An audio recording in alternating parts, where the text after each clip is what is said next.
You very much, Emmanuel. Thank you very much for the opportunity. That's one thing. As any presenter, I would like to start with sharing my screen because that's what you need to do, I guess. I think this is the one. I think you should be able to see something. Word of note, I am not going to spend a lot on presentations, so you're welcome. Today is about doing awesome things with AWS CloudFormation, and that's what I'm going to try to do. So I need to find something I'm missing on my screen because I have hidden it somehow. It's here. Cool. So what is today about? Well, you have come today to listen to me scream at the camera about AWS CloudFormation, actually to show you what awesome things you can do with CloudFormation. So I'm going to talk a bit about what and why is infrastructure as code, why should you care, and how that thing can make your life better. I'm going to build a template. I'm going to show you how to write some CloudFormation. I'm going to take it a step further, show something more complicated to do with CloudFormation. I'm going to show you some really neat tools, plugins, and things you can use to make let's say, the less fun aspect of writing long YAML or JSON files a bit more fun. And finally, I will be sharing the code with you at the end of this talk. Now, this talk, or what I'm going to do today, is purely about you. Let me tell you a story about you. Who are you? You are a developer. You're an engineer. You're a sysadmin. You're an architect. You're a person that spends some time in front of the AWS console. You go there, you create a number of things, right? You learn how to launch an EC2 instance. You create your web servers. You launch your RDS databases. And then your teammates, your fellow developers comes and say, hey, Emmanuel, can you go ahead and just launch me a web server? Yeah, I can do that. Can you create me a container cluster? Absolutely, I can. I go to the console. Actually, you go to the console, you click there, click a bunch of buttons, bam, you have a EC2 instance, you have an auto-scaling group, you have a load balancer, you have a container cluster. That takes you 45 minutes, right? From start to beginning, from launching an EC2 instance to logging into the EC2 instance, setting up the commands to set up the web server. And that's fun. We are all engineers. You enjoy this. This is why you are in this job. Now do that 100 more times. It gets boring, right? After a while, you're like, oh, okay, another server, okay, let me do it. And then you go ahead and click the button and go ahead. Click the button and create it. Click it, create it. And then you make a mistake.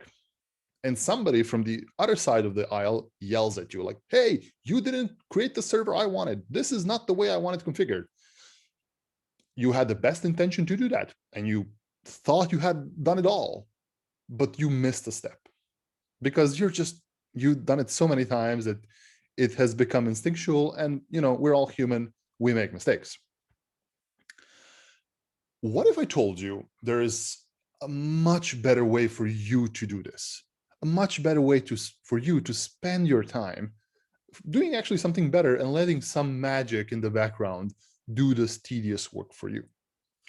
Well, let me talk to you about infrastructure as code, or in this case, AWS CloudFormation.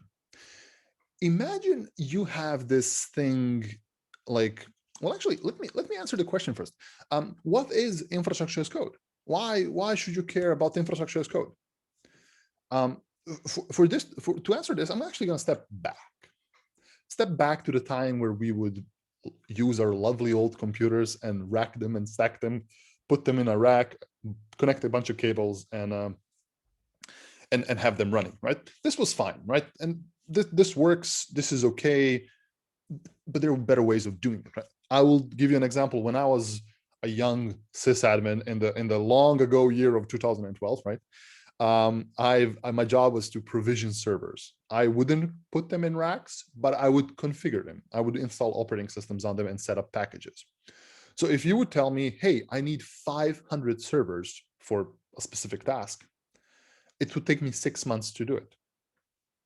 That's not good enough. 6 months is a lot of time. 6 months is by the time I should finally get out of my house again, right? So we've evolved from physical hardware to, to more of a virtual approach, the cloud, the containers, all of that. And with that, we need to evolve our way of provisioning those things. No longer does the sysadmin, do you need to log into a server and set it all up? You can all do it through the power of code, right? Defining your infrastructure. Think of it as a cooking recipe, right? In a cooking recipe, you define all the things that you want to have in your cake. You say, I need sugar, I need flour, I need a couple of eggs, maybe some chocolate and a banana. And then you mix those things up and you have the perfect cake every time, hopefully, if you follow all the instructions. But imagine having an automated system that you can feed that recipe to some machine or some framework, and it will do it all for you. It will create that cake perfectly every time. Well, that's what infrastructure as code is doing. You're giving it this recipe, this instruction set of, hey, this is what I want in my infrastructure. This is what my workload needs. I need this many EC2 instances. I need this many networks. I need this many databases. You give it, it just produces it all at the other end, and wha-bam, you have some infrastructure. Now, typical benefits of infrastructure as code, I'm just going to mention them here. It's repeatable.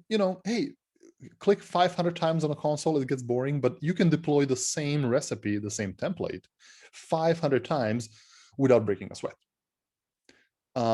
You can use the developer tooling. You can use your favorite text editor. You can use your pipelines. You can use your testing frameworks. All of those lovely things that you enjoy using day to day, you can use that to do the less fun things like deploying infrastructure.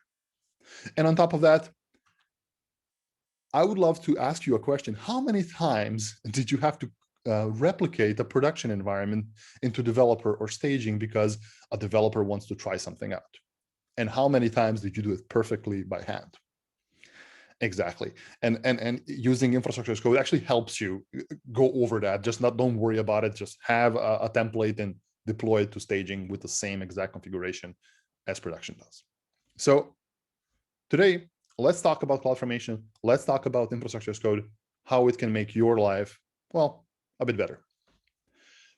I've spent the last, 10 minutes screaming at the camera, explaining to you what is infrastructure as code and why should you care. But actually, let me tell you a bit who I am and why should you potentially listen to me or care at all.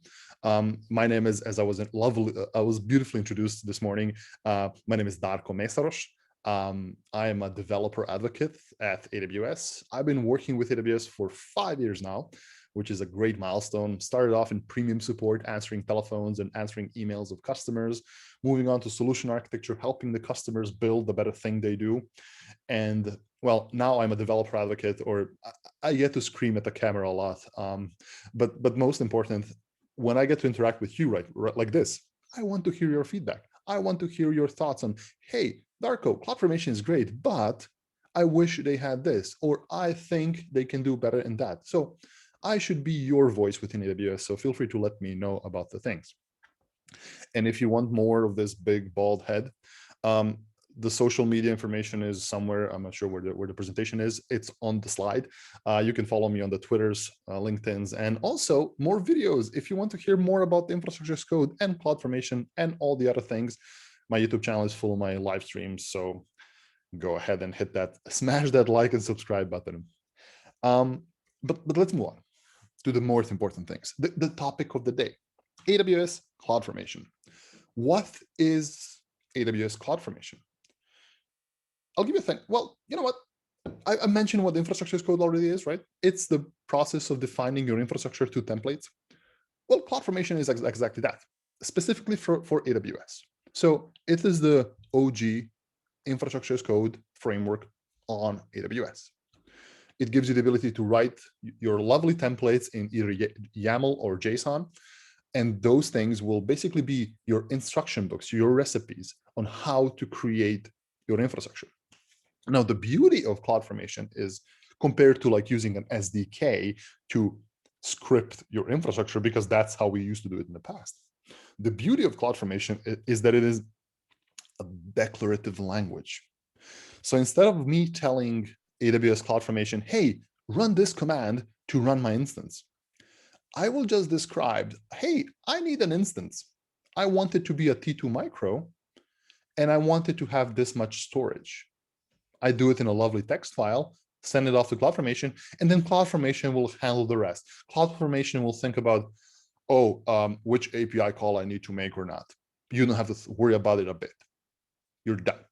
So CloudFormation is an excellent tool to get you into this declarative approach of creating infrastructure as code. Now, there are many tools out there that you can use to define your infrastructure as code. Today, as I talk about CloudFormation, but you have your Terraforms, you have your Pulumis, you have your CDKs and your SAMs, you have your serverless frameworks, you have, well, a lot of other things out there that can help you do the job. But hey, today we're going to be talking about the OG CFN or CloudFormation. So how does this CloudFormation template look like? What is this thing you should put in a text editor? Well, there's a bunch of things you need to do. But the main part is defining your resources, the actual infrastructure you want to create, your EC2 instances, your databases, your SageMaker IDEs. The resources are the key thing. Everything else could be completely ignored. The resources are the most important thing.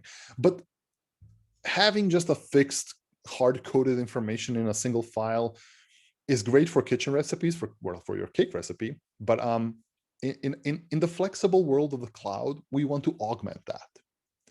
To do that, we can use things such as parameters, where you can actually pass a parameter to creating your own CloudFormation template, that every time you create a CloudFormation template, you can change the instance size, the number of containers in your service, or, well, the number of replicas in your database. You can also do something with mappings, creating this map of information to be applied to specific things. Let's say you are launching an EC2 instance in Dublin, and you need to use an AMI of a specific type. AMIs, or Amazon Machine Images, are unique per region. The ID is unique per region. How can you reuse the same template across multiple different regions? Well, you can use mappings. Mappings are the thing here that will map a specific AMI ID to a specific region. So you launch your template in Dublin, it will automatically pick the AMI ID from that map, from that region.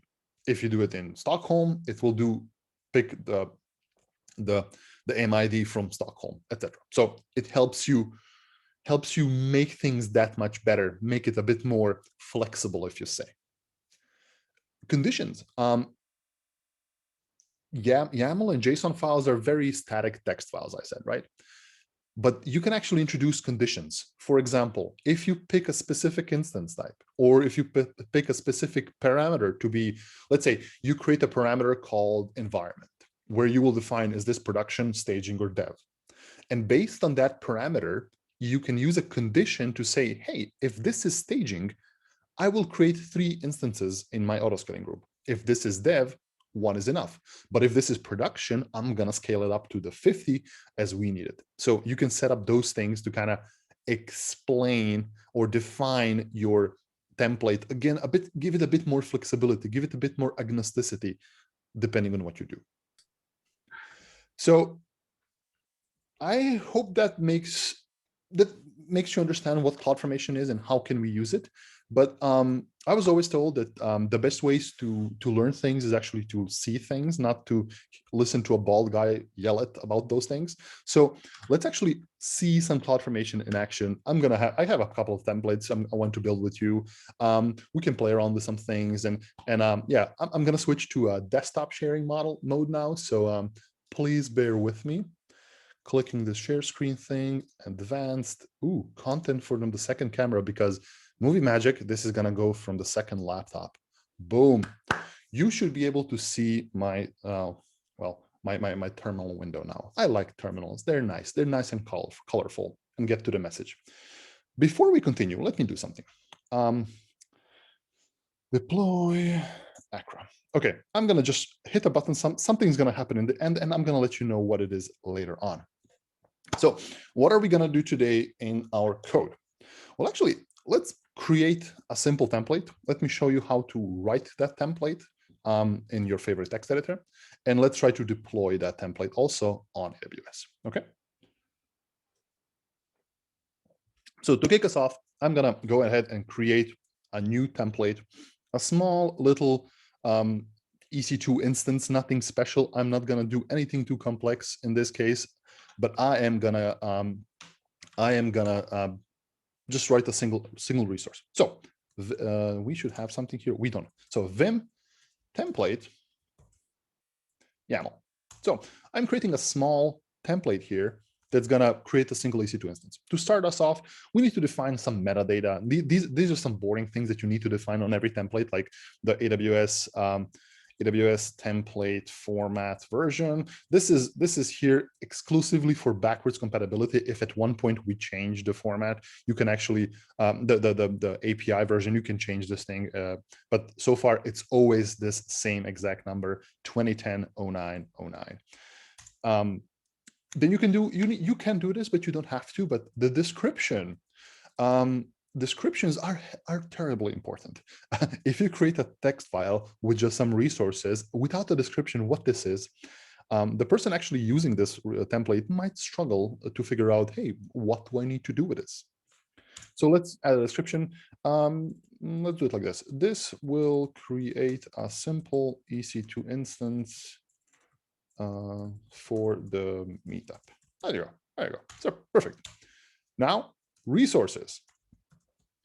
Let's create our resources. This is the important thing, the thing that will actually launch our infrastructure.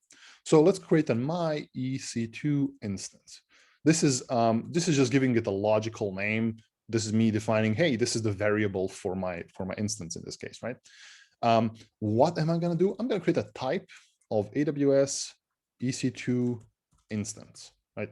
This is the type of a resource we are telling CloudFormation to create. Okay, with this specific type, we set specific properties like that.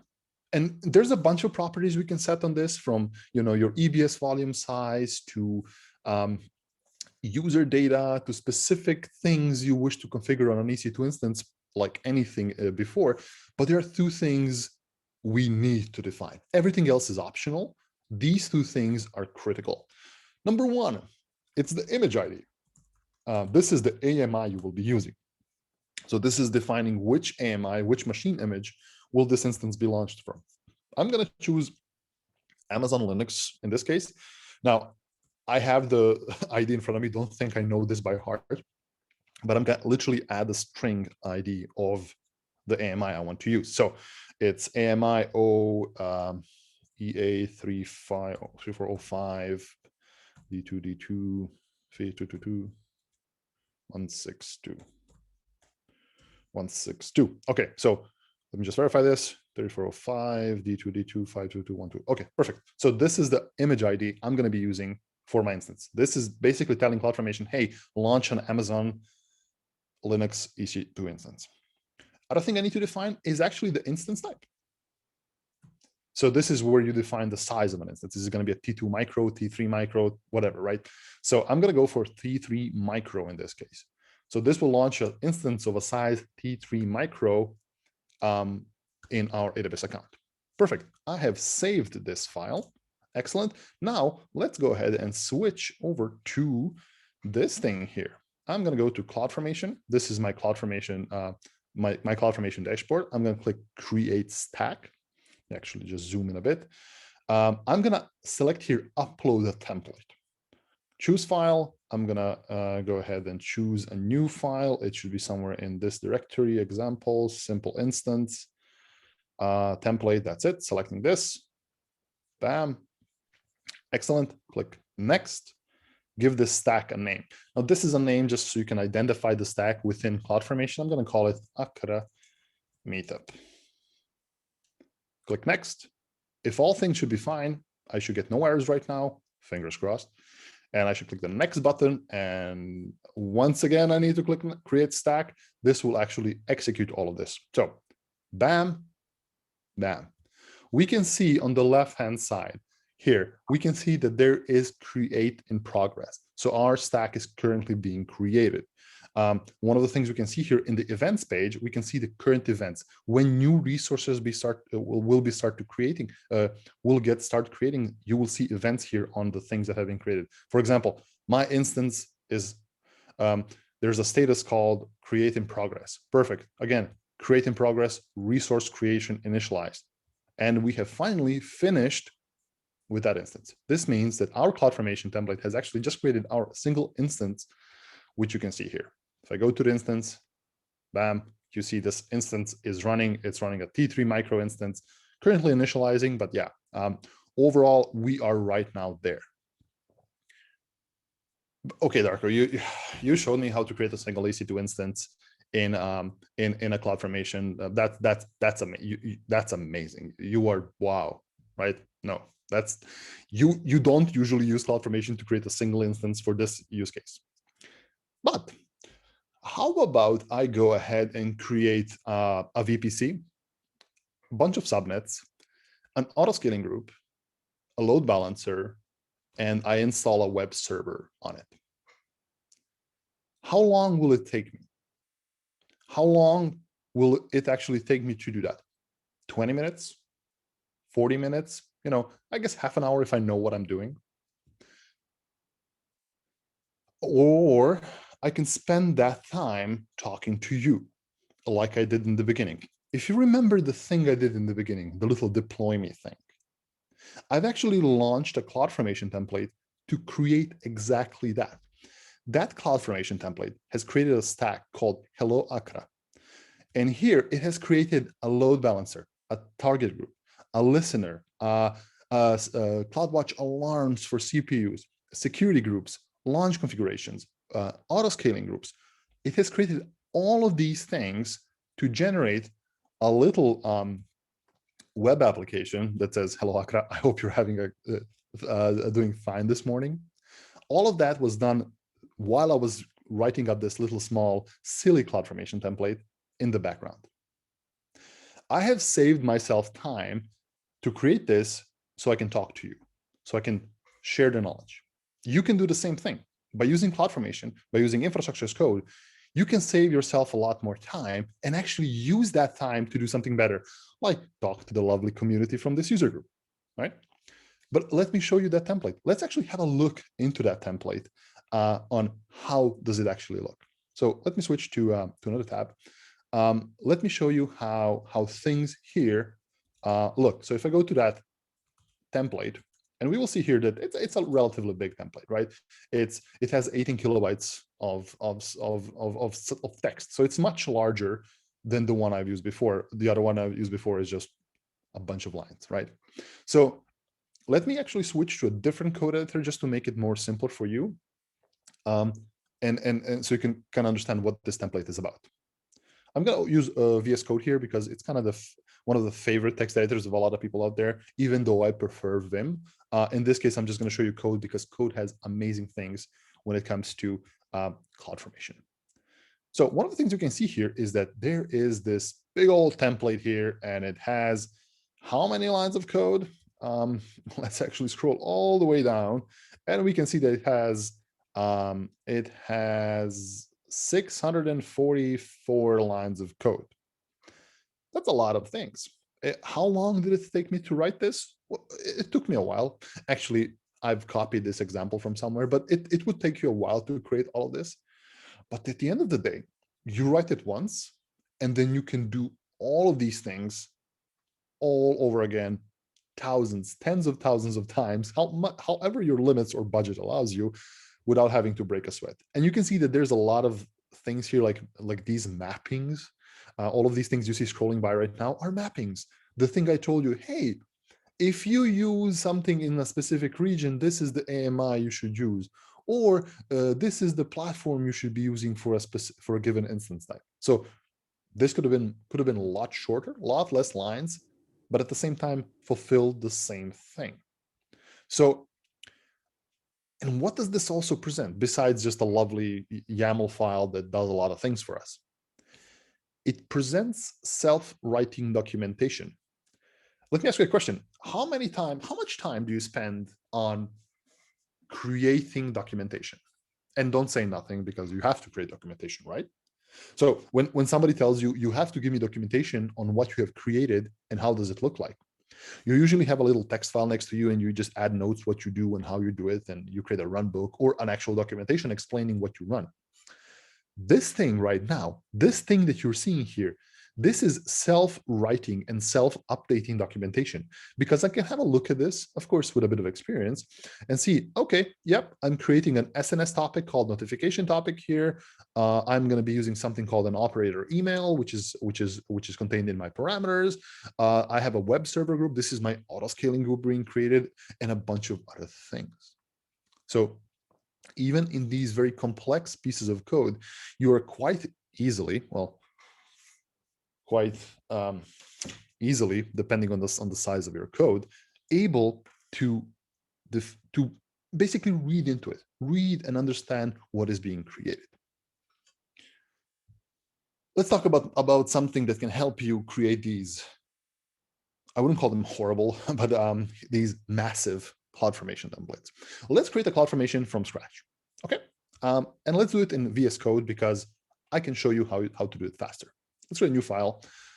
Before we go into that, let's install an extension. VS Code and Atom and I believe Sublime Text have this wonderful extension called CloudFormation. It was made by AWS scripting guy. It's a CloudFormation extension. It gives you great things, right? What is that great thing you're talking about, Darko? Oh, let me show you. I have an empty file here. Let me change its language to YAML. Okay, let me type start. Did I do that? No, not systems manager. I just want YAML. YAML, please. And let me type start. If I hit enter, boom, it has generated a bunch of things for me, scaffolding for my CloudFormation template. I want to create an EC2 instance. Okay, let's go ahead. Create something called my EC2. I can do EC2 like this. EC2 instance, bam. It has generated a lot of things for me to fill in to create my EC2 instance. Excellent, excellent. All built in to this little thing to help me write my CloudFormation templates better. Excellent. I love this. And especially if I go into creating these complex CloudFormation templates, and I don't want to jump between my text editor and CloudFormation documentation, which is good, by the way, jumping between the two and getting what are my properties? I can just do this and get all of these things here. And well, bam, this is a super simple way to create an EC2 instance on AWS CloudFormation through your favorite text editor. Now, a couple of other things. If I make a mistake in my template, right? So let's say I go ahead and make a boo-boo in my code. Let's go here and change this to T5 micro. T5 micros instances do not exist. And I go off to my AWS CloudFormation stack here, and I go ahead and I want to, let me delete this stack, create a new stack. I will create a standard stack, upload the template, choose the file. This is the same template. Perfect. Open. Next. New stack. Please work. Click next. Okay. Next. Excellent. Next. Create stack. Excellent. I spent some time to go and click next, next, next here. And the stack is currently created in progress. If I refresh this, after a while, I see, hey, invalid value. T5 micro instances do not exist. What's wrong with you? But it took me a while to do this. There's a lot of clicking here, and I don't like that. Can I make it better? Can I find this error in my text editor or in my command line, not have to click all these things? You can. If I go out of here and use the lovely tool called CFN lint or CloudFormation linter, just pip3 install CFN-lint, it will install this little tool. It's already installed for my case, and with CFN lint, I can just do CFN lint template, YAML, bam, and it will complain, hey Darko, all of a sudden, you must specify a valid instance type, right? See that T5 micro is not a valid instance type. These are the valid instances you can use. It took me a second to test this, right? And even better, if I go to my VS Code and open up a file, Let me go back to this thing, simple instance. There, with AWS CloudFormation, there's a linter installed as well. So it will use CFN lint if you have it and complain saying, hey, this is not a good instance size. You need to change it. So I didn't even have to run CFN linter on this one. It just works. Let's actually open up the big old file. It's somewhere. I had it somewhere. Let me go ahead to my terminal once again, code here, and open up this big old template file. Nice. Now you can see a lot of things happening here, a lot of things created. And one of the things we always try to do when creating infrastructure is creating a secure infrastructure, right? Creating secure things, making sure that we're using the correct best practices to creating our security groups, our instances, etc. While tools such as CloudFormation Linter can tell you, hey, your CloudFormation template will not work, there's a tool called CFN-NAG. It's made by Stelligent. You install it by running gem install CFN_NAG. It's a Ruby gem. So if you install this, it will go through all of those things. I think not NAD, but NAG, like that. I should have this tool installed already, I believe. So it's just a Ruby gem that no worries about that. So once it goes through CFN-NAG, I apologize. It takes a moment or so. So it's installing, one gem has been installed with CFN-NAG. And it's weird, the package is CFN-NAG, but the actual binary is CFN_NAG, weird. CFN-NAG, and then just point it to a template. If I point it to this template, what CFN-NAG will do, CFN-NAG will go through the template and give you information on how secure it is. Are you following the best practices? It will complain, like as you can see here. Hey, there's a failure. Your security group is missing an egress rule. It's missing a rule that prevents specific traffic going outside. This means that all traffic going outside of an instance is allowed, which is something you may wish to allow, but CFN-NAG tell you, hey, you shouldn't do that, or at least if you want, make it explicit. There's also like a warning, your notification topic has no KMS key ID. It doesn't have an encryption setup. You maybe should do that. So CFN-NAG, again, a really great little command line utility that can point you in these things saying, hey, you know what? Maybe you should fix this. Okay, I showed you a lot of code. You've seen a lot of code. You see the Vim, you see the VS Code, you see plugins and all of these things. And you're wondering like, oh God, this guy is making me type a lot. I'm not comfortable with this. I don't want to go ahead and do all of these things. But I have a solution.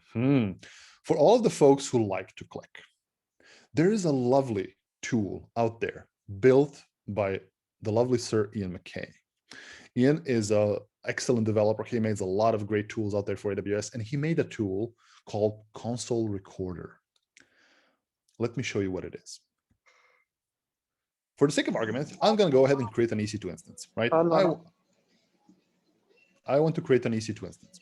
I want to go ahead and have a CloudFormation template that will launch an EC2 instance for me without having to type all of those things. I can go ahead and install the plugin called Console Recorder from AWS. It works on Firefox, it works on Chrome. I go here and just say start recording. Boom. Click launch instance. Go ahead and select Amazon Linux in this case. I'm gonna pick an instance in this case called, let's do T3 small, why not? Instance details, I'm gonna use a different VPC in this case. Doesn't matter which all the other things are. I'm gonna set an IAM role in this case, why not? Setting up an IAM role, just a bit more things to add to it. I will add storage to it. I will increase the storage from 8 gigabytes to 30 gigabytes. Add tags, I will ignore tagging. The security group, I will select an existing security group in this VPC, this one. Click on that, review and launch. Perfect. Launch. I will select the key I want. Boom, boom, boom. Okay, it's launching an EC2 instance. But the console recorder in the background did some magic. If I go back here to the console recorder and click stop recording, it did something. It actually tracked all of the things I've done, all of the things I've clicked. and created a bunch of things. It created your standard SDK way of doing things. Now there's a bunch of describes here and all those things. It's just an artifact of way of doing it. But most importantly, if you go to CloudFormation, it generated the CloudFormation snippet for the EC2 instance I've launched. A big disclaimer here. This tool is not made by AWS. It's not maintained by AWS. It's maintained and run by Ian. There are things that do not work. So do not expect to launch the console recorder and just do things and it will record all the things. Some things might be skipped. So be careful on that. As you can see, there's a lot more parameters here that I in general wouldn't put, but it put it because why not? So it did all of these things, your security groups, your keys, your instance IDs, your AMIs, your IAM instance profiles, all of those things it has recorded. You can just copy and paste this thing. Of course, there's other things. It generates some Terraform code. You can do some Troposphere, your CDKs, your AWS CLI if you want. It does a lot of things in this case to help you basically do this really, really fast. Excellent tool, lovely tool. I would highly recommend it for everybody who doesn't want to go too far into like, okay, let me dig through the documentation and figure out how to create a auto-scaling group on AWS with CloudFormation. You can just do it through your console and have recorder recorded for you. And then you can fix the code, modify it, spice it up to work for you as CloudFormation. And what else did I want to show you? Yeah, there's one more thing. You remember the problem I've told you initially is like, hey, your teams may ask you to create them infrastructure. Your teams may ask you, hey, can you please provision me a web server? Hey, can you please provision me a container cluster? Yeah, and you can, especially with infrastructure as code. You can go ahead into your favorite text editor, write some infrastructure as code, go to CloudFormation and deploy it. That's easy, right? But what if you have 1,000 teams around you? All of those people just want things from you. They're like, oh, keep paging you 3 a.m. Oh, launch me a web server because I want to try something. That gets really old really fast. There's actually a feature on AWS, a service that can help you make this better. And that service is actually called AWS Service Catalog. Service Catalog gives you the ability to create a portfolio, a list of applications, list of things, list of CloudFormation templates that your end users can create. For example, I have a portfolio called production workloads. In that portfolio, I have a product called a web server. Now, this web server is just a simple CloudFormation template that launches a simple EC2 instance. One of the things that I can do here is go back to my portfolio and assign a specific user to this portfolio.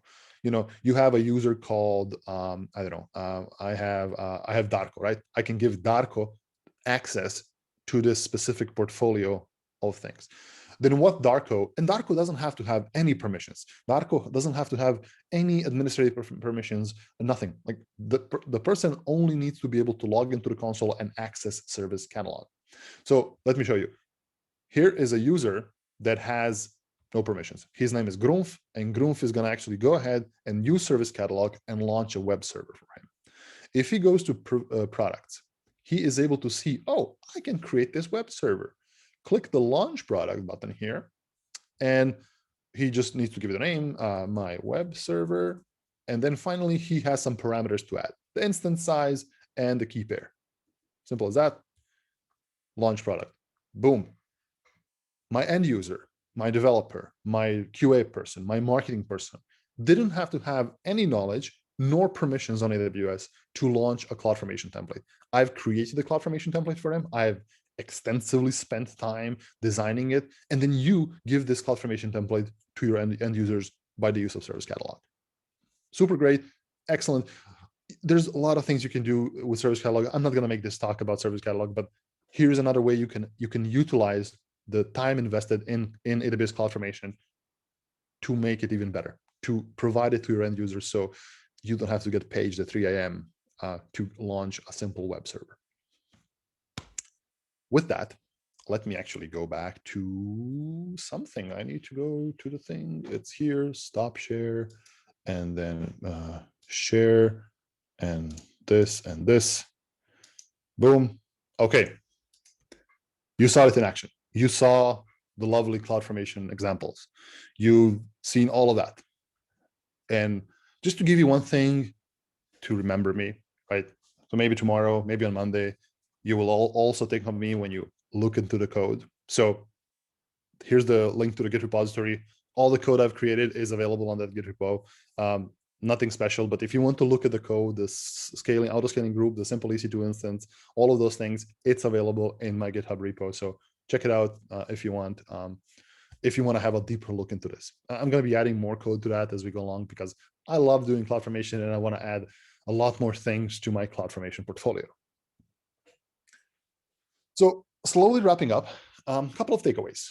I just want you to remember this. This is the things you should take home from today. Number one, get into infrastructure as code as early as possible. No matter if you launch a single instance, a single container, or a super complex SAP HANA workload, start early.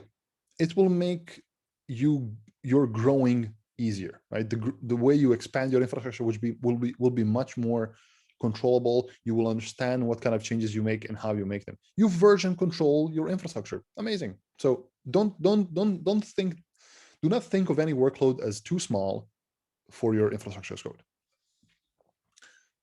Treat infrastructure code as any other code. Use tools, use pipelines, use your lovely command line utilities, use linters to help you write that code, to help you test that code. So it's not any special code. This is any other code. Put it in a Git repo, version control it. Make sure you do all that.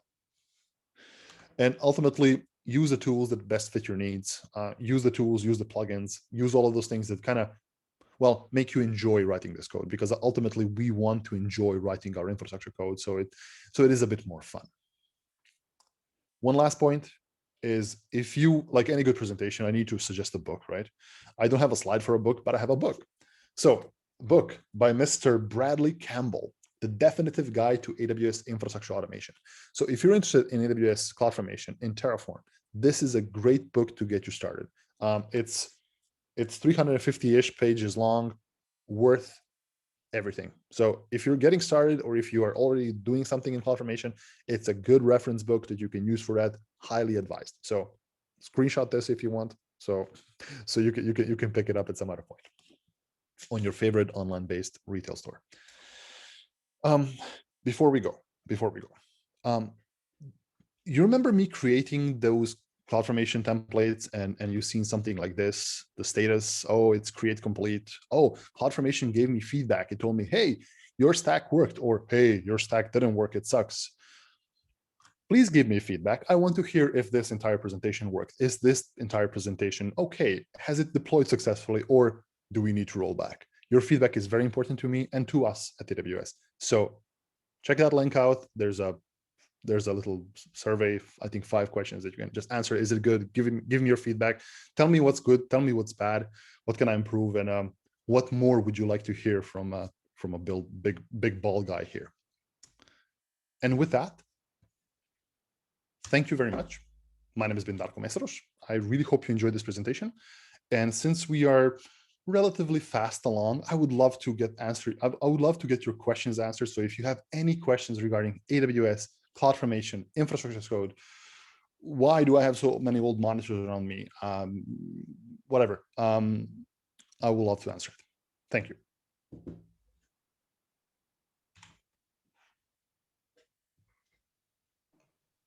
Thanks very much, Darko, for the talk. So this is where we ask our questions. Anyone with a question? Yeah, hello. Go, Nathaniel. Yes, so I just wanted to get the name of the book. I didn't get it first time. The book is The Definitive Guide to AWS Infrastructure Automation by Bradley Campbell. Thank you. You are welcome. I can post later on the actual link to the book, or the actual name in chat or something, so you can all, yeah. How does one get to chat in this thing? I don't really know. I think have a look down the bottom, you'll see a little chat icon. I'm trying to find it, but where your video and audio is. You sort of have to hover down the bottom and then it pops up on Zoom on a Mac. I see. Oh, there's lots of chat messages. Ooh. Okay, share the feedback link. Perfect. First of all, the book is actually, let me put a link to a wonderful online page that does this. The Definitive Guide to AWS Infrastructure. Boom. Here's the name of the book. The link to the thing is somewhere. I can dig it up. The link to feedback is here. Boom. Yeah. Cheers. Thank you very much, Jason. That's all right. I got a question for you, mate. But one of the things that you start looking at your CloudFormation code and it's all looking good, and it's like, yeah, okay, I've got it to do a web server and the load balancer. What's a good way to start breaking that CloudFormation down so it fills specific requirements? Do you spill out to VPC, then your security, then your instances, or do you have one big thing that just goes that, or something in between? Excellent question. So I actually didn't go into all those things. I have a separate talk on like the best practices of infrastructure as code. But one of the key things is do not put all of your eggs in one basket, right? It makes it seems very tempting to create a big old 5,000 line CloudFormation template and just hope it works. The problem is it can get very complex to maintain. So you can use something called stack sets. Nested stacks, where you can use nested stacks to have basically sub-stacks, sub-templates to create specific things. So you will have a specific sub-stack or a nested stack for VPCs, for security, for identity, for X, Y, and Z. So think of it as a layer of an application. You go from a front end to the back end. In each of those layers, you can actually have in a separate stack. One thing that's critically important, and this I cannot stress enough, do not put persistent storage and things you don't care about in the same stack. So I don't care about my EC2 instance. I don't care about my containers. But what I really do care about is my databases. So if by mistake I go ahead and delete my EC2 instances, I can bring them back in a couple of seconds. But if I bring down my database, I cannot. It's much more difficult. So make sure to do that kind of a separation as well. Cool. Thank you. Thank you, Jason. All right. So I think I also have a question. Daku, by the way, Yep. I mean, I love the presentation. I'm a big fan of automation, specifically CloudFormation. I mean, we used to click around to do a lot of deployments. And I mean, when you think about the fact that you can do about hundreds of the same deployment in probably less than 10 minutes, it's a big deal.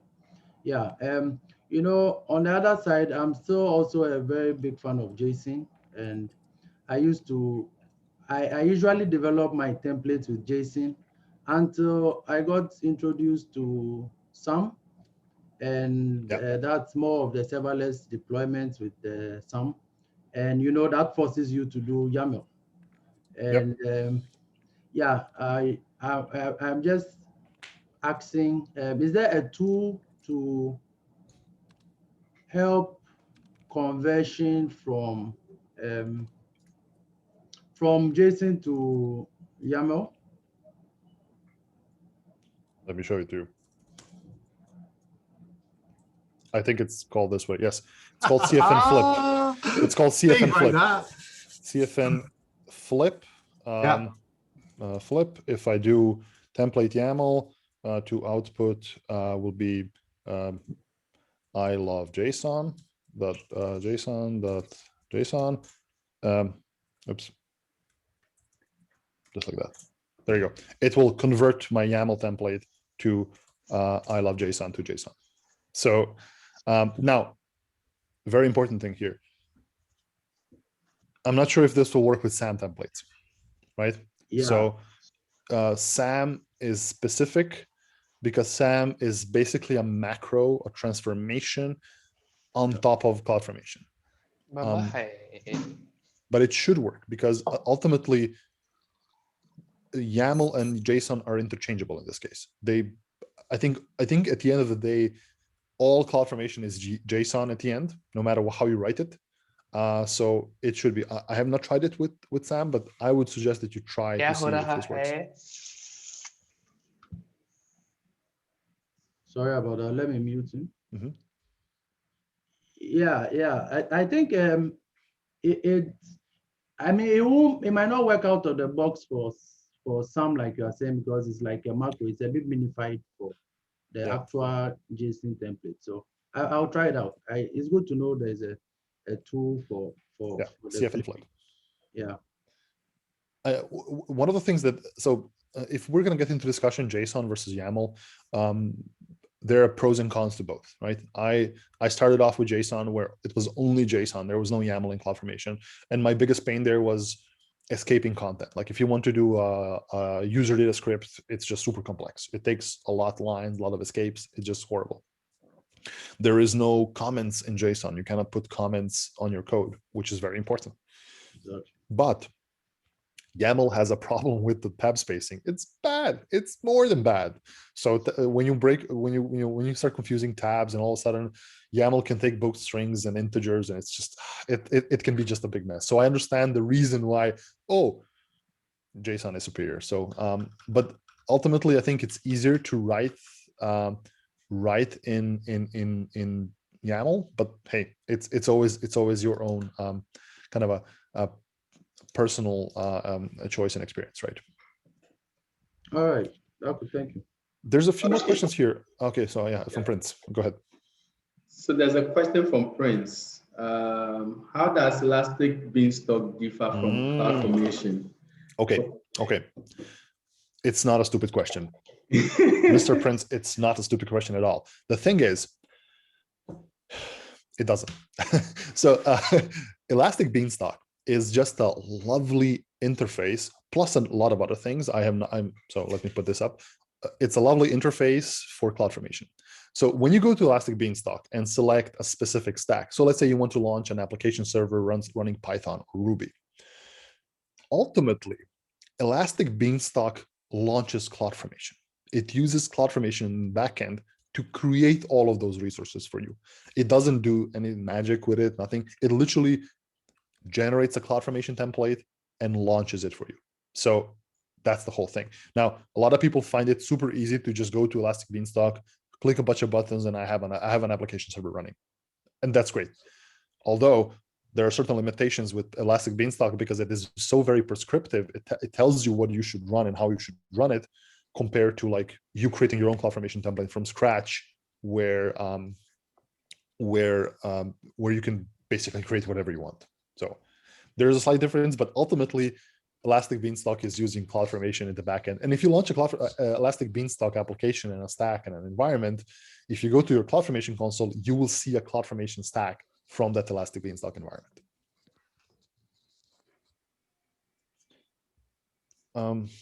Okay, question from Vincent.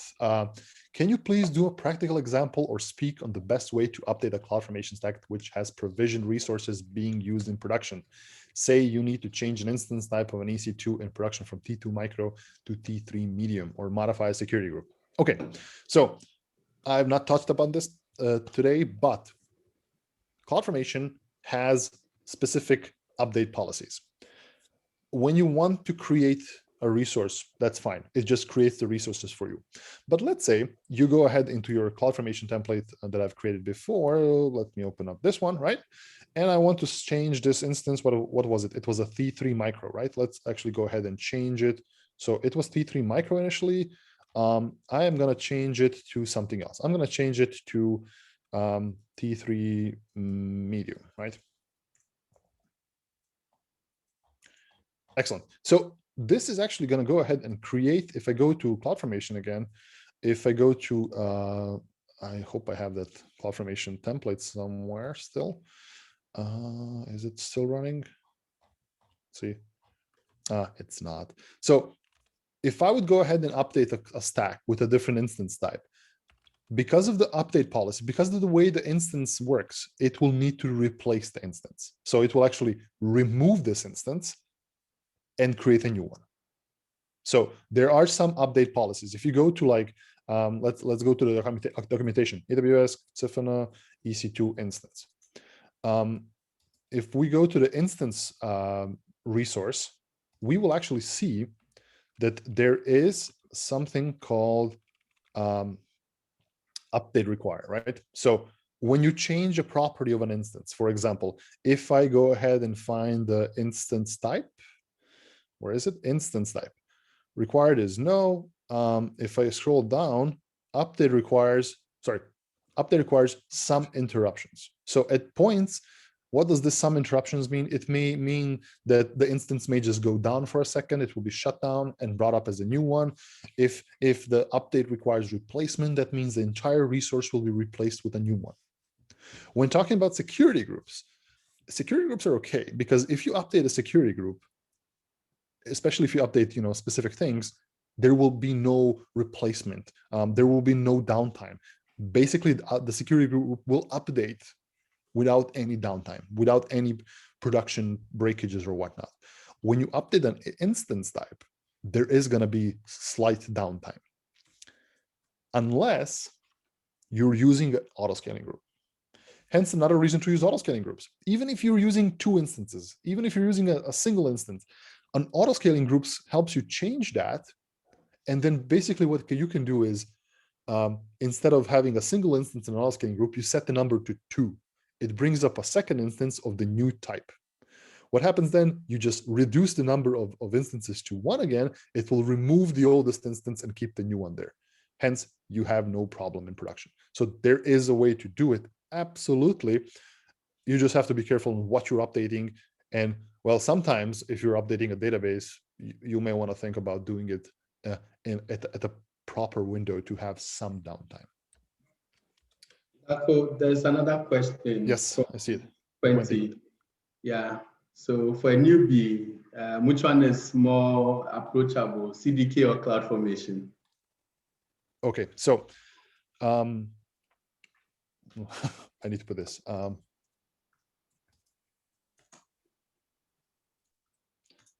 No, wait, what really? It depends.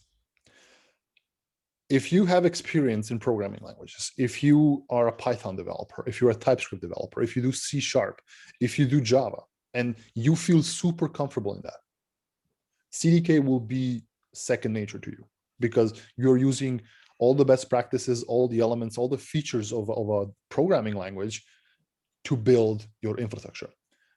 That being said, CDK approaches things in a different way. It uses less of a declarative way to describe infrastructure, more of an imperative way. So you're using this programmatic structure to tell it, hey, launch me 5 instances, or here's some logic behind it, what you should do with my resources. You don't really have it written out like in CloudFormation, right? In CloudFormation, you have a very direct way of, hey, this is my instance, this is how it's configured, and that's it. In CDK, it's a bit more cryptic. You need to figure out exactly what is going to happen here to an extent. It's not all cut and dry. So, but ultimately, my answer is, if you already work with languages such as Python, JavaScript, and TypeScript, and Java, and C#, check out CDK. It definitely will take less time for you to write simple things. Like if you want to create a VPC, it's a single line in CDK, while it is 75 lines in CloudFormation. But you have a lot more control, let's say, in CloudFormation on those things, and a lot more visibility. So again, if you have no experience with programming languages and you are just a sysadmin who has not scripted before or is not very experienced with languages, CloudFormation will make it a bit more intuitive. And then you can, again, at the end of the day, CDK uses CloudFormation. CDK creates CloudFormation templates for you. So yeah. What was the deploy command you typed earlier? Okay, let me show you. It's a simple alias I use somewhere. Did I show it? Is it here?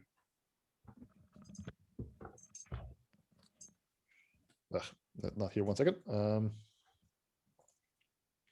So an alias I used. So it's a CloudFormation command. Basically, it's an alias I created in ZSH to just run a CloudFormation AWS CLI command to get my template, right? So it takes my template here, and then it creates a stack called Hello Accra, and just set some parameters.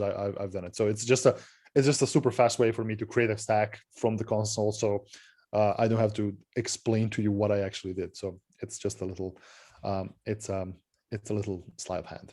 Let's call it. There's a lot of work behind the magic. Yeah. So hey, I'm trying to make this fun for you, right? Not just educational, but also fun, because it's a Saturday morning. So Yeah. Okay. Yeah. Thanks very much, Darko. You are welcome. I mean, when I reached out to Darko, I mean, he was ready to do the event anytime. So yes, we are very much grateful. And then we are also grateful to Beliswa, who linked us with Darko for this event. So for me, my key takeaway from this particular session, I have some experience with CloudFormation, but then I have got to learn new tools I can use to make writing code in CloudFormation simpler, and to check security and all that. So thanks very much, Darko, once again. Thank you very much. See you in the community or LinkedIn and everywhere. Hopefully one day I get to come to Accra and do this in person. So I am looking forward to that. Okay. So still on this program, we have Marine Homil from AWS also. She's the Senior Program Manager for the Restart program. She's here to talk to us about the Restart program. So we would invite Marine to talk to us about the AWS Restart program, what it is about. Thanks, Emmanuel, and thanks, Felizo, for having me on board. And super excited to be part of this meetup today. Just like Darko, I wish I could be here in person. I guess a lot of us would like to be able to meet, but until then, I'm very happy to have this session on Zoom and introduce you to the program. So I'll be sharing my screen. Let me know if you can see it. And the first thing that I wanted to say is the reason we wanted to introduce this group to the program is because we've started running it in Ghana since last year, and it's proven to be a really wonderful experience. So just wanted to give more visibility and to let everyone know who might be interested from either the learner perspective or the employer perspective. So as you may or may not know, AWS Restart is a program that was created a couple of years ago. So it all started in 2017 in the UK, and it was mostly based on two statements. So the first statement is obviously cloud migration, accelerating, therefore cloud tech skills, technological skills are more and more in demand. So as we can see, 80% of IT decision makers reports that there is a gap between the skills they would want to have in their teams and the actual ability to achieve those skills. So they are struggling to recruit. They're struggling to find resources that have the right set of skills, that have certifications, and yeah, just major struggle here. On the other side, we're also very aware that unemployment is on the rise. Unemployment, it hits even harder at very specific population targets. So when we see, for example, a focus on female, a focus on immigrants, a focus on persons with disabilities, or just a focus on unemployed youth that are struggling to find a job. So the idea behind the program was really to say, okay, well, we've got this, this untapped talent pool. On the other side, we've got those needs, those jobs that are not being filled. What can we do to actually, bridge those two and help bridge the cloud skills gap? So that was kind of the intent behind the program. It was especially important, and we started the program in Africa in Q4 last year. It was especially important because we know that there is demand in Africa. We're seeing this talent location very much, as you can see on the slide. So we're seeing a lot of traction in South Africa, in Kenya, Nigeria, and Egypt, but not only. We're also seeing that in terms of gender diversity, well, we're not there yet. Clearly lacking some women in that talent pool. So, you know, it just seems like a very good place to launch the program as well. So that's kind of how we came to that conclusion back in October of last year. Now, why build such a program, you might wonder. So I'll take a step back and just focus a little bit on AWS. So we really want at AWS to be part of the broader spectrum of education and training programs. We know that this is extremely important for tomorrow, and we want to give that opportunity to as many people as possible. So you might have followed reInvent, and during reInvent, Maureen, one of our senior leaders, announced that we are pledging to train 29 million people globally by 2025. So that comes with really the spirit of we want, yes, we are a cloud service provider, but we also do a lot of training, focus a lot on bringing those new skills to a wide range of people. So Restart is part of it. There are other education programs within AWS training and certification, or Educate, or our more specific programs, for example, in fiber optic or on AI ML. So really a large range of potential programs, education programs, and training programs that are available for the public, for employees, for unemployed people through Restart. So kind of a broad agenda here to say we want to contribute to global education and global skills development. Now, we're going to focus a little bit on Restart specifically, and I'll walk you through the program, and feel free to shoot any questions in the chat box. I'll look at those afterwards. So you must have understood the program is here to bridge that cloud skills gap by providing an alternative, diverse talent pool for this in-demand sector. What does it mean concretely? Like, what does the program look like? So the program is a skills development and employment program. That's kind of the little thing that makes us different from the other education programs in AWS. So we use training as a means to an end, and that end is education. What we really want to see is our learners finding jobs at the end of the program. So that's kind of our main focus. How do we deploy that program? So we don't want to internalize that program. We work with either nonprofits or governments or commercial organizations to deliver the learning experience, the pathway to the cloud practitioner certification, and supports the learners into getting a job. And as you must have understood, we want to focus on underrepresented populations. So that goes into, and it's very much going to depend on the region we're in.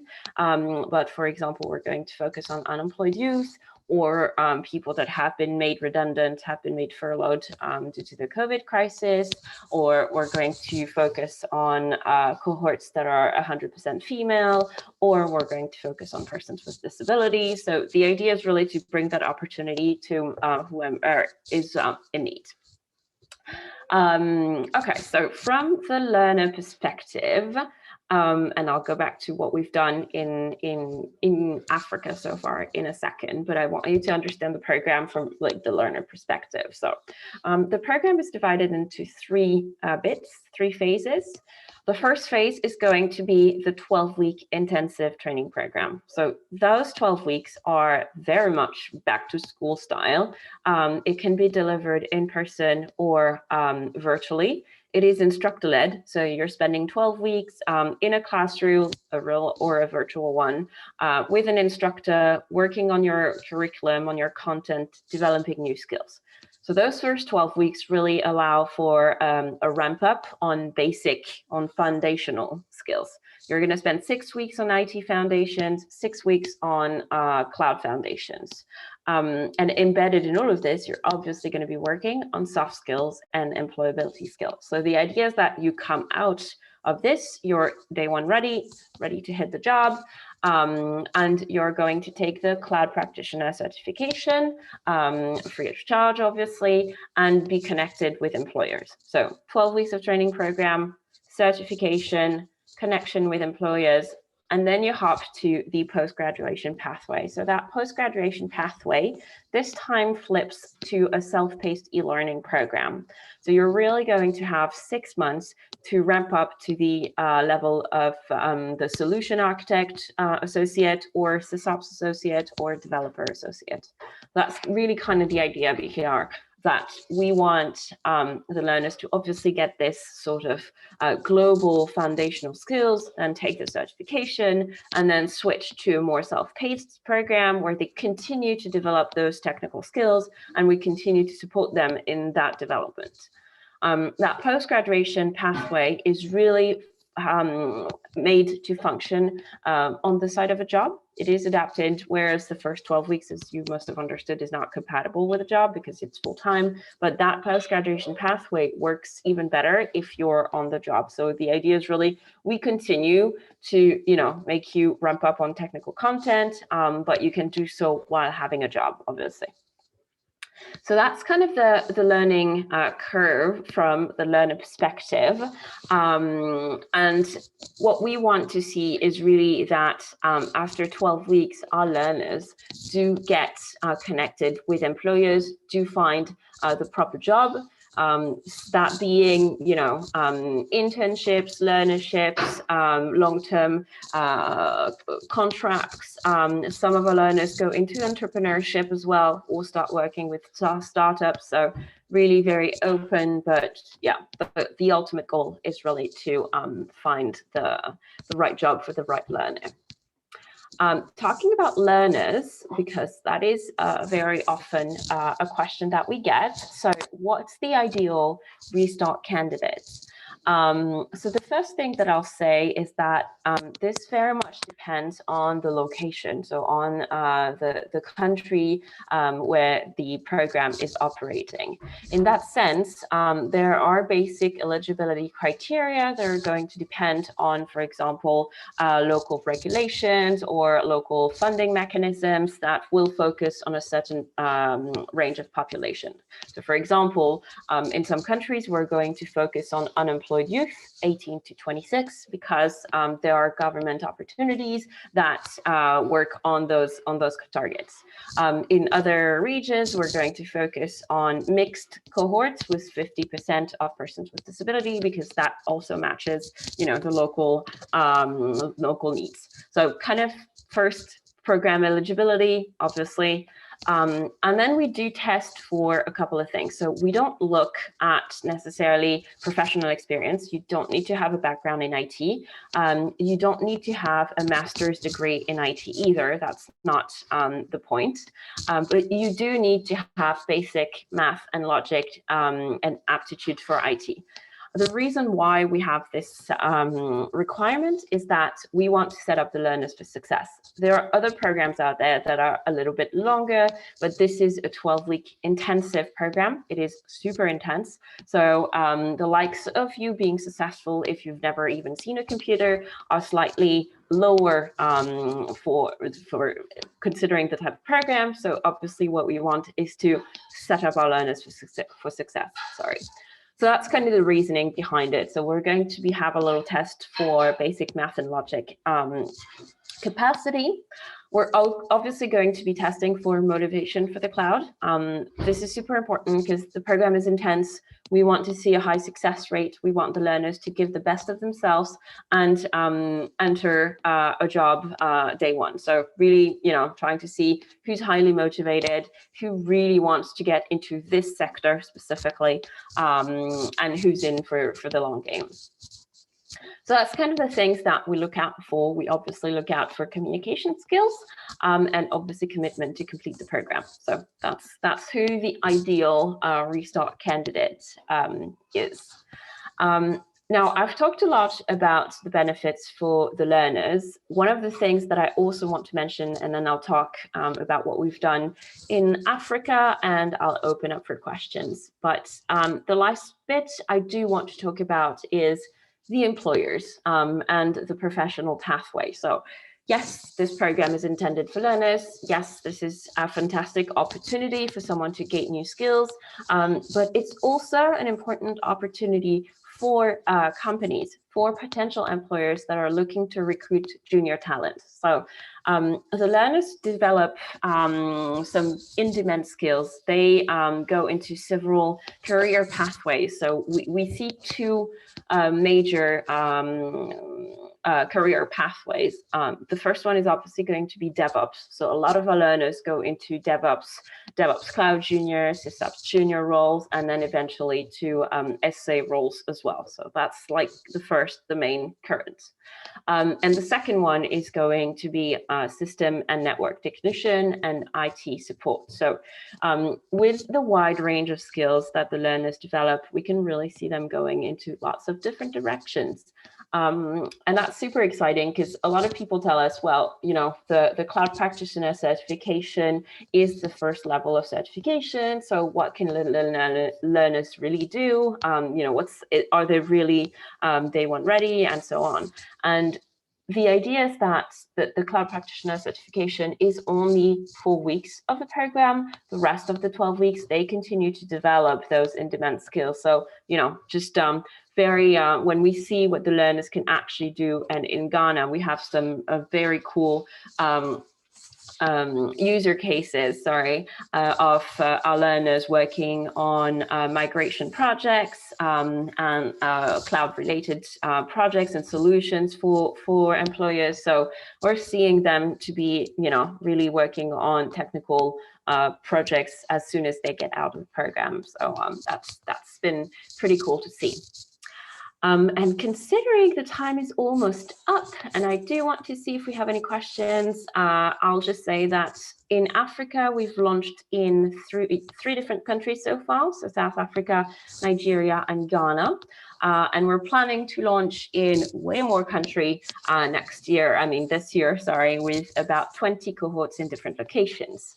And if I focus on Ghana, we're working with a very cool collaborating organization called Get Innotized and Azubi Africa. So they are in charge of delivering the program and helping us out with finding jobs for the learners.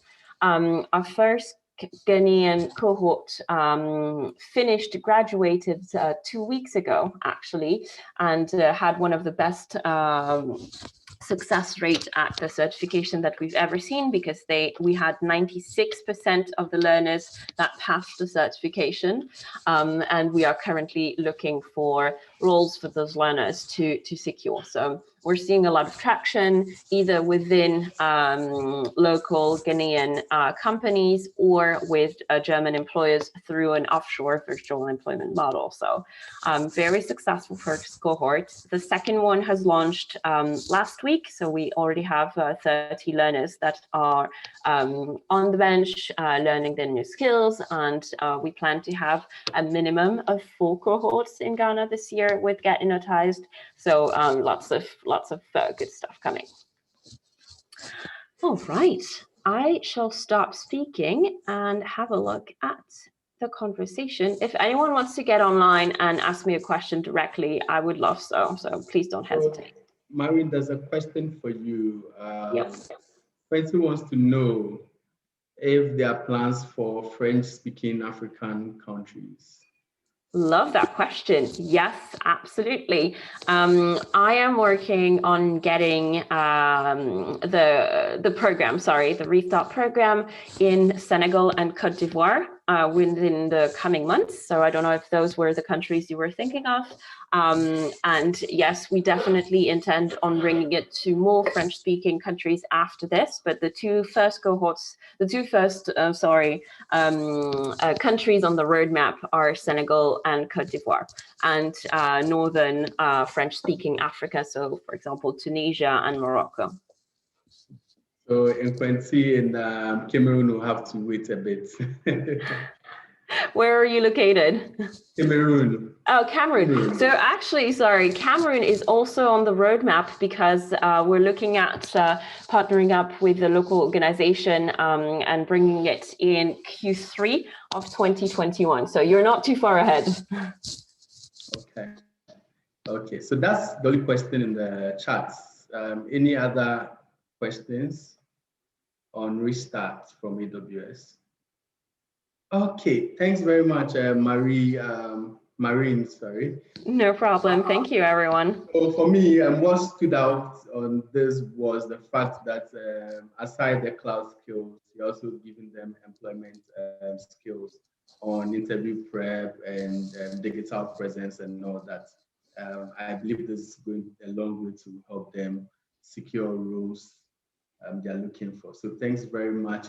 And a bit of question, is there any form of mentoring for these cohorts? Sorry, can you repeat the question? I didn't hear the second. I want to know, is there anything on mentoring? Oh, that's an excellent question. Yeah, absolutely. So we do provide mentorship through AWS. So we have a volunteer program. Our fellow volunteers from AWS give some time with the learners. There are two types of volunteering. The first one is Q&A sessions. So we have those sessions twice a month. The learners get to sit down with their mentors, ask any question that they want, technical questions, and so on.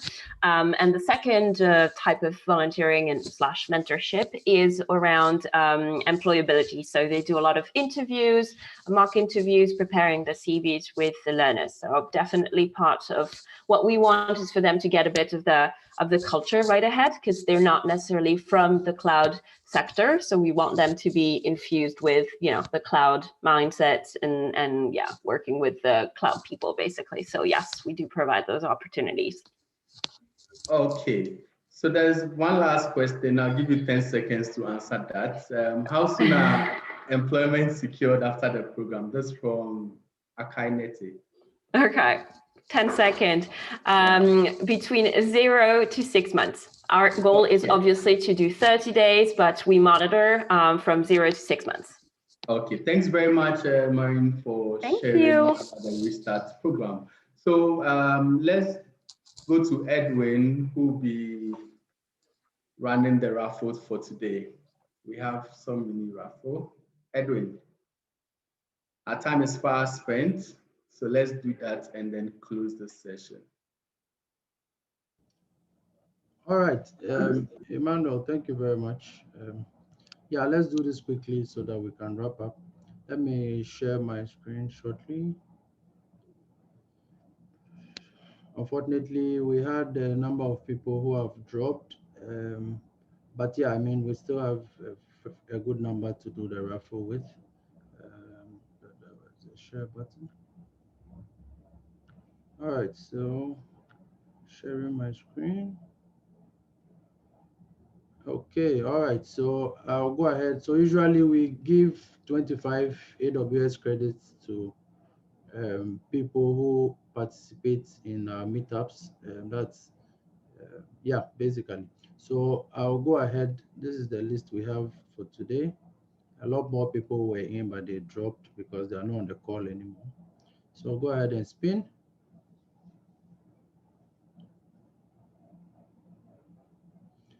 Great, so we have our first winner, that's in Quinty.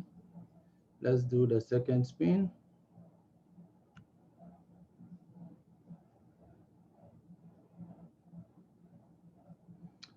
All right, so our next winner is Akwesi Boating.